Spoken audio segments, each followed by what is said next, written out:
അജിത് ബാബു ആ ഒരു ദൗത്യം എന്താണ് എന്ന കാര്യത്തിൽ കൃത്യമായിട്ട് ഒരു നിലപാടിലേക്ക് BJP എത്തിയിട്ടുണ്ടോ? പല കാര്യങ്ങൾ MR അജിത് കുമാറിനെതിരെ വരുന്നു. അതിൽ മുഖ്യമന്ത്രിക്ക് വേണ്ടി അദ്ദേഹം ഏറ്റെടുത്ത് നടപ്പാക്കിയ ദൗത്യം, അത് പാർട്ടി പോലും അക്കാര്യത്തിൽ പ്രതിരോധത്തിലാകുന്ന ഒരു ദൗത്യം, അതെന്തായിരിക്കുമെന്ന്?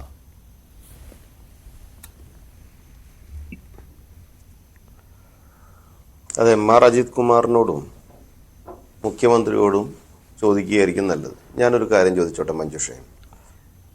ADGP അജിത് കുമാർ ഒരു RSS നേതാവിനെ കണ്ടു. അത് ദൗത്യവുമായിട്ടാണ് കണ്ടത്. ആരാ പറയുന്നത്? ചർച്ചയ്ക്കിരിക്കുന്ന വിവിധ ആശയങ്ങളുമായി ബന്ധപ്പെട്ട് പോകുന്ന വിവിധ രാഷ്ട്രീയ പാർട്ടിയോട് കൂറുള്ളതുമായിട്ടുള്ള അല്ലാത്തതുമായിട്ടുള്ള ആളുകളുടെ ഒരു ചിന്തയാണ് അത്. ഇന്ന ദൗത്യം, ഒരു ദൗത്യം. എന്ത് ദൗത്യം? ഞാനൊരു കാര്യം ചോദിച്ചോട്ടെ. ഇവിടെ PV അൻവർ എന്ന് പറയപ്പെടുന്ന ഇടതുപക്ഷത്തിൻ്റെ 98 MLA മാർ പിന്തുണ കൊടുക്കുന്ന ഇടതുപക്ഷത്തിൻ്റെ CPM-ൻ്റെ MLA ആയിട്ടുള്ള ശ്രീ PV അൻവർ, അദ്ദേഹം ഒരു വിഷയത്തെക്കുറിച്ച് സംസാരിക്കുന്നു, അല്ലെങ്കിൽ ഒരു ആരോപണങ്ങളുടെ ഒരു ചാക്കുകെട്ട് തന്നെ അദ്ദേഹം പുറത്തേക്കിടുന്നു. അദ്ദേഹത്തിൻ്റെ പുറകിൽ ആരാണുള്ളത്? CPM-ൻ്റെ സംസ്ഥാന സെക്രട്ടറിയാണോ, കേരളത്തിലെ മുഖ്യമന്ത്രിയാണോ, അതോ CPM-നോട് വിരോധമായി നിൽക്കുന്ന ആളുകളാണോ എന്നുള്ളതൊക്കെ ആ നാടകത്തിൻ്റെ പുറകിൽ ആരാണ് എന്നുള്ളത് എനിക്കറിയില്ല, പിന്നീട് ചർച്ച ചെയ്യാവുന്നതാണ്.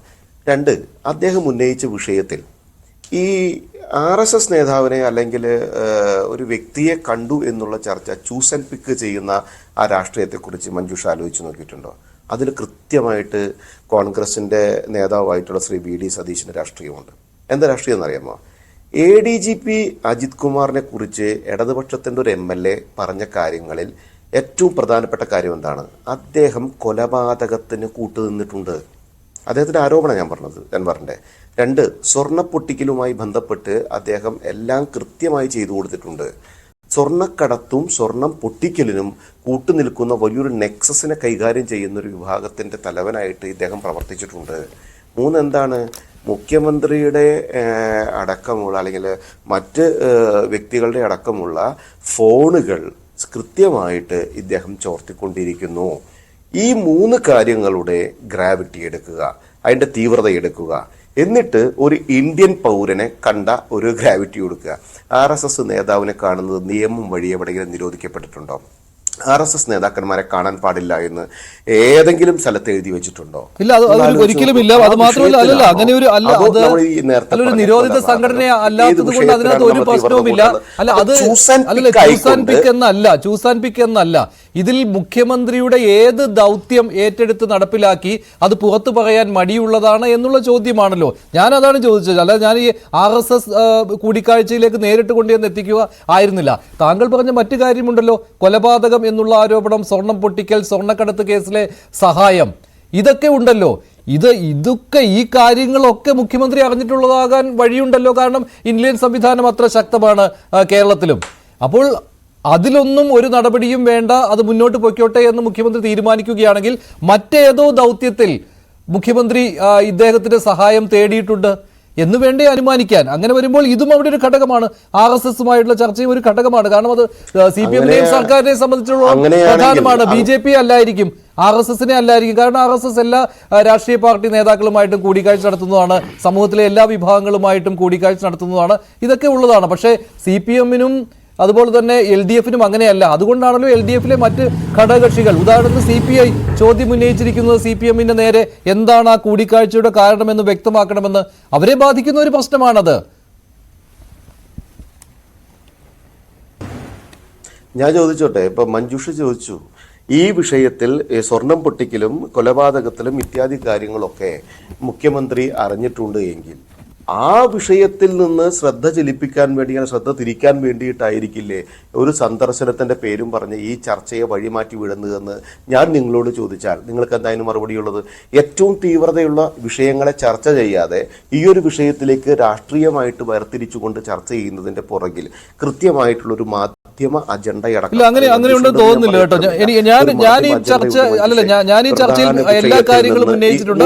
അത് മാത്രമല്ല, ആ വിഷയങ്ങളെ മാറ്റി നിർത്തിക്കൊണ്ട് ഇപ്പോൾ ADGP MR അജിത് കുമാറിനെതിരെ ഉയർന്നു വന്നിട്ടുള്ള മറ്റു കാര്യങ്ങളെ മാറ്റി നിർത്തിക്കൊണ്ട് ഈ RSSന്റെ കാര്യം മാത്രം എങ്ങനെ ചർച്ചയാവുമെന്ന് എനിക്ക് അറിയില്ല. അങ്ങനെ ഒരു മാധ്യമ അജണ്ട ഉണ്ടോ എന്ന്. അതും ഇതും കൂട്ടി വായിച്ചുള്ള ചർച്ചയാണല്ലോ നടക്കുന്നത്. ഇതെല്ലാം മുഖ്യമന്ത്രിയുടെ അറിവോടെയാണെങ്കിൽ മുഖ്യമന്ത്രി എന്തുകൊണ്ട് മൗനി ബാബയായിട്ട് ഇരിക്കുന്നു എന്ന കാര്യം, എന്തുകൊണ്ട് മുഖ്യമന്ത്രി മൗനി ബാബയായി ഇരിക്കുന്നു എന്നുള്ള ചോദ്യമാണ് ഇവിടെ ഉന്നയിച്ചിരുന്നത്. അതിനുള്ള കാരണം താങ്കളോട് ചോദിച്ചപ്പോൾ താങ്കൾ പറഞ്ഞു അത് മുഖ്യമന്ത്രിയോട് തന്നെ ചോദിക്കുന്നതാണ് നല്ലത് എന്ന്. അല്ല, മുഖ്യമന്ത്രി അല്ല, കൃത്യമാണ് മഞ്ജുഷേ. മുഖ്യമന്ത്രിയുടെ നേതൃത്വത്തിലുള്ള ADGP എന്ന് പറയപ്പെടുന്ന പോലീസ് വിഭാഗത്തിന്റെ ഒരു ഉദ്യോഗസ്ഥനടക്കമുള്ള സമൂഹം ഈ നാടിന് വിരുദ്ധമായ പ്രവർത്തനം നടത്തിയെന്ന് മഞ്ജുഷാണ് ആരോപണം ഉന്നയിച്ചത് എന്ന് കരുതുക. ഉല്ലാസ് ബാബുവാണ് ഈ ആരോപണം ഉന്നയിച്ചതെന്ന് പറയാം. എന്റെയും നിങ്ങളുടെയും ഇന്നത്തെ അവസ്ഥ എന്തായിരിക്കും? നമ്മൾ ജയിലിലായിട്ടുണ്ടാവില്ലേ? നമ്മൾ പോലീസ് വന്ന് പിടിച്ചു കൊണ്ടുപോയിട്ടുണ്ടാവില്ലേ? എന്തുകൊണ്ടാണ് ആ വിഷയം ഞാൻ പറഞ്ഞത്? എന്തുകൊണ്ടാണ് അൻവർ എന്ന് പറയപ്പെടുന്ന MLAക്ക് നേരെ ഈ CPMന്റെ ഗോവിന്ദൻ മാഷോ അല്ലെങ്കിൽ CPMന്റെ മുഖ്യമന്ത്രിയോ ഒരു നടപടി എടുത്തിട്ടില്ല? അൻവർ മുഖ്യമന്ത്രി അടുത്ത് പോയപ്പോൾ ഞങ്ങളെല്ലാം പറഞ്ഞ് കോംപ്ലിമെന്റ്സ് ആക്കി എന്ന് പറയപ്പെടുന്നല്ലോ. അൻവർ ഉന്നയിച്ച ആരോപണം ഒരു സാമൂഹ്യ ദ്രോഹ വിഷയമാണ്, ഒരു വലിയ ദേശദ്രോഹ വിഷയമാണ്, വലിയ ക്രിമിനൽ കുറ്റങ്ങളാണ്. ആ വിഷയത്തിൽ നിന്നൊക്കെ തെന്നിപ്പോകുന്ന ഒരു ശൈലിയിലേക്ക് ഇതിനെ കൊണ്ടുപോയി അതിനെ ചെറുതാക്കരുത് എന്നുള്ളതാണ് ഞാൻ പറയുന്നത്. രണ്ടാമത്തെ കാര്യം ഞാൻ ചോദിച്ചിട്ട്, TP ചന്ദ്രശേഖരൻ വധവുമായി ബന്ധപ്പെട്ട് ഇടതുപക്ഷത്തിന്റെ നേതാക്കന്മാർ, കോൺഗ്രസിന്റെ നേതാക്കന്മാർ എന്ന് പറഞ്ഞാൽ അന്നത്തെ ഉമ്മൻചാണ്ടി അടക്കമുള്ള തിരുവഞ്ചൂർ രാധാകൃഷ്ണൻ അടക്കമുള്ള ആളുകളെ പോയി കണ്ട രാഷ്ട്രീയം നമ്മൾ ഇവിടെ എടുക്കുന്നില്ലേ? സരിത വിഷയത്തിൽ സെറ്റിൽമെന്റ് രാഷ്ട്രീയം സംസാരിച്ചത് നമുക്കെല്ലാവർക്കും അറിയാവുന്ന വിഷയമല്ലേ? അപ്പൊ ഇവരൊക്കെ ഈ സൂത്രപ്പണികളൊക്കെ പരിപൂർണമായിട്ട് ചർച്ച വരാതിരിക്കാൻ വേണ്ടി ഇങ്ങനൊരു നറേറ്റീവ് ക്രിയേറ്റ് ചെയ്ത് ഇതിലേക്ക് മാത്രം ചർച്ച കൊണ്ടുപോകുന്ന രാഷ്ട്രീയത്തെ നമ്മൾ വ്യക്തമായി കാണണമെന്നേ ഒരു സംശയവുമില്ല.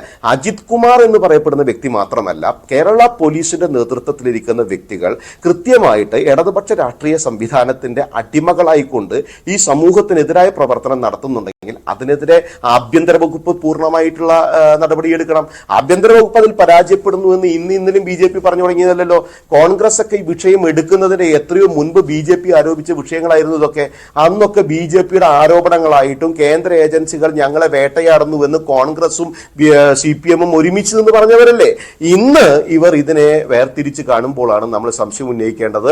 അൻവർ എന്ന് പറയപ്പെടുന്ന വ്യക്തി ഉന്നയിച്ച വിഷയത്തിൽ അൻവറിനെതിരെ എന്ത് നടപടിയെടുത്തു, അല്ലെങ്കിൽ അൻവർ പറഞ്ഞ കാര്യങ്ങളിൽ മറ്റു കാര്യങ്ങളിൽ എന്ത് നടപടിയെടുത്തു എന്ന് കൂടി നമ്മൾ കൃത്യമായി. ശരി, അങ്ങനെ അൻവറിനെതിരെ നടപടിയെടുക്കാൻ പറ്റില്ല, കാരണം അൻവർ ഉന്നയിച്ച കാര്യങ്ങൾ സത്യമാണ് എന്നുള്ളത്. ഇത് ആഭ്യന്തര വകുപ്പിലേക്കാണ്. മാത്രമല്ല ഒരു ഭരണപക്ഷ MLA തന്നെ ഈ ആരോപണം ഉന്നയിക്കുമ്പോൾ അങ്ങനെ ഇത് തള്ളിക്കളയുവാനായിട്ട് പറ്റുകയുമില്ല. ശ്രീ ബലദേവ് സച്ചിദാനന്ദൻ, ഇതിപ്പോൾ പാർട്ടിക്കാർക്ക് അതുപോലെ തന്നെ അൻവർ ആലോചിക്കട്ടെ എന്നാ പറഞ്ഞത്. അത് പക്ഷെ അങ്ങനെ അൻവറിനെതിരെ നടപടിയോ അല്ലെങ്കിൽ അൻവർ ചെയ്തത് പൂർണ്ണമായിട്ടും തെറ്റാണ് എന്നുള്ളൊരു നിലപാടിലേക്ക് പോയിട്ടില്ല എന്ന് തന്നെയാണ് നമുക്ക് തോന്നുന്നത്. അൻവറിനത് പാർട്ടിയിൽ ആദ്യം പറയാമായിരുന്നു എന്നുള്ളതാണ് അവരുടെ ഒരു ആക്ഷേപമായിട്ട് വന്നിട്ടുള്ളത്. അതാണ് ഒരു പൊതുവായിട്ടുള്ള ഒരു ആക്ഷേപമായിട്ട് വന്നിട്ടുള്ളത്. തള്ളിക്കളയാൻ പറ്റാത്ത അവസ്ഥ തന്നെയാണ്. അവിടെ മഞ്ജുഷ തെറ്റുപറ്റിയിട്ടുണ്ട്. LDFന്റെ കൺവീനർ ആയിട്ടുള്ള TP രാമകൃഷ്ണൻ പറഞ്ഞത് CPM സർക്കാരിനെതിരെ വലിയ ഒരു ആരോപണങ്ങൾ നടക്കുന്നു, ഞങ്ങൾ അതിനെ അതിജീവിക്കും. ആഭ്യന്തര വകുപ്പിന്റെ കീഴിലുള്ള ഉദ്യോഗസ്ഥർക്ക് നേരെയാണ് ആരോപണം എന്നാണ് അദ്ദേഹം പറഞ്ഞത്. അങ്ങനെയാണോ? അങ്ങനെയാണെങ്കിൽ ശിവശങ്കരന്റെ വിഷയം വന്ന സമയത്ത് ഉദ്യോഗസ്ഥൻ ചതിച്ചു എന്ന് പറഞ്ഞു. രവീന്ദ്രന്റെ വിഷയം ഉദ്യോഗസ്ഥർക്കെതിരെ അല്ല, അത് നമുക്ക് വിശ്വസിക്കാൻ കഴിയുകയില്ല. ഉദ്യോഗസ്ഥർക്കെതിരെ അല്ല ആരോപണം. ഉദ്യോഗസ്ഥർക്കെതിരെ ആരോപണം എന്ന് പറയുമ്പോൾ നിങ്ങൾ ആലോചിച്ച് നോക്കണം. മുഖ്യമന്ത്രിയുടെ ഓഫീസിനെതിരെ ആരോപണം ചതിക്കാൻ മാത്രം. ശരിയാണ്, ഞാനത് താങ്കളുടെ ഭാഗത്തോട് യോജിക്കുകയാണ്. അത് ഉദ്യോഗസ്ഥർക്കെതിരെയുള്ള ആരോപണം മാത്രമല്ല. എല്ലാ കള്ളത്തരങ്ങൾക്കും കൂട്ടുനിൽക്കുന്നുവെന്ന് BJP പറഞ്ഞ വാക്കുകൾ പരിപൂർണമായിട്ട് ഈ പ്രതലത്തിൽ കിടക്കുന്നില്ല. എത്രയോ മാസങ്ങൾക്കും വർഷങ്ങൾക്കും മുൻപ് BJP ഉന്നയിച്ച വിഷയമല്ലേ ഇത്? ശരി, ഈ കാര്യങ്ങൾ മറ്റു പാർട്ടികളും ഉന്നയിച്ചിട്ടുണ്ട്. ഇതേ പ്രതിപക്ഷം അവർക്ക് കൂട്ടുനിന്ന കേന്ദ്ര ഏജൻസിക്കെതിരെ സംസാരിച്ചതാ. അല്ല, കേന്ദ്ര ഏജൻസികളുടെ അന്വേഷണത്തിൽ ഒന്നും വെളിയിൽ വന്നിട്ടില്ല എന്നുള്ളത് മറ്റൊരു യാഥാർത്ഥ്യമാണ്. അല്ലല്ല, കേന്ദ്ര ഏജൻസികളുടെ അന്വേഷണത്തിൽ മറ്റൊന്നും വെളിയിൽ വന്നിട്ടില്ല എന്നത് മറ്റൊരു യാഥാർത്ഥ്യമാണ്. അവിടെയാണ് അല്ലല്ല, കേന്ദ്ര ഏജൻസികളുടെ അന്വേഷണത്തിൽ മറ്റൊന്നും പുറത്തു വന്നിട്ടില്ല എന്നത് മറ്റൊരു യാഥാർത്ഥ്യമായിട്ടും അവിടെ കിടപ്പുണ്ട്. ശ്രീ ഉല്ലാസ് ബാബു, ഞാൻ താങ്കളിലേക്ക് വരാം. അതിനു